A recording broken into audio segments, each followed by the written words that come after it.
আমি মোহাম্মদ নাসির খান, গলাচিপা থানা, ডাকুয়া ইউনিয়ন, পূর্ব আটখালী ৭ নং ওয়ার্ড। আমি আমার বুঝের পর থেকেই আমি বিএনপিকে ভালোবাসি এবং মরহুম শহীদ জিয়াউর রহমানের আদর্শকে আমি ভালোবাসি। এ থেকেই আমি বিএনপির রাজনীতিতে আমি বিশ্বাসী এবং আমি এই দলের সাথেই সবসময় সংযুক্ত থাকি। আজকের ১৭টি বছর পর আমরা বিভিন্ন কায়দায় মামলা হামলায় জর্জরিত হইয়াও আমরা এই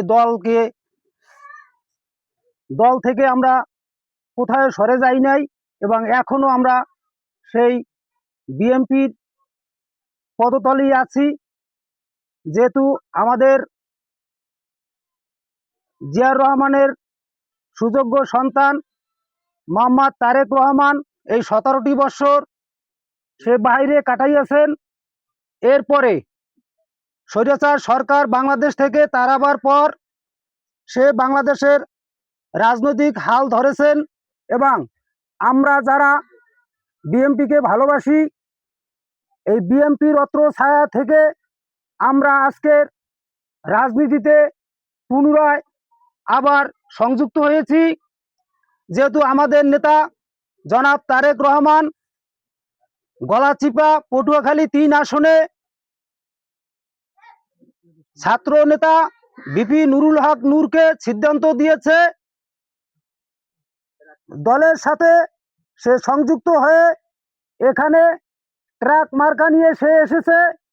আমাদের দল নুরুল হক নূরকে আমাদের নেতা যে সিদ্ধান্ত দিয়েছে এই সিদ্ধান্ত আমরা মেনে নিয়েছি এবং এই সিদ্ধান্তকে আমরা মেনে নিয়ে পুনরায় সামনে নির্বাচন পর্যন্ত আমরা থাকব এবং নুরুল হক নূরের ট্রাক মার্কায় আমরা সম্মিলিতভাবে এলাকাবাসী যারা আছি সকলের কাছে আমার প্রার্থনা এবং আমরা চাই জনাব তারেক রহমানের হাতকে শক্তিশালী করে পুনরায় নুরুল হক নূরকে সংসদে এমপি হিসেবে পাঠাবো এবং আমরা এই ৭ নং ওয়ার্ডের আর একটি নেতা আমাদের তার নাম না বললেই আর চলে না, সে হলো ইখতিয়ার রহমান কবির। আমাদের একদম বলতে গেলে ঘরের ছেলে, তার বাড়িও এই ৭ নং ওয়ার্ডে, আমরাও এই ৭ নং ওয়ার্ডের।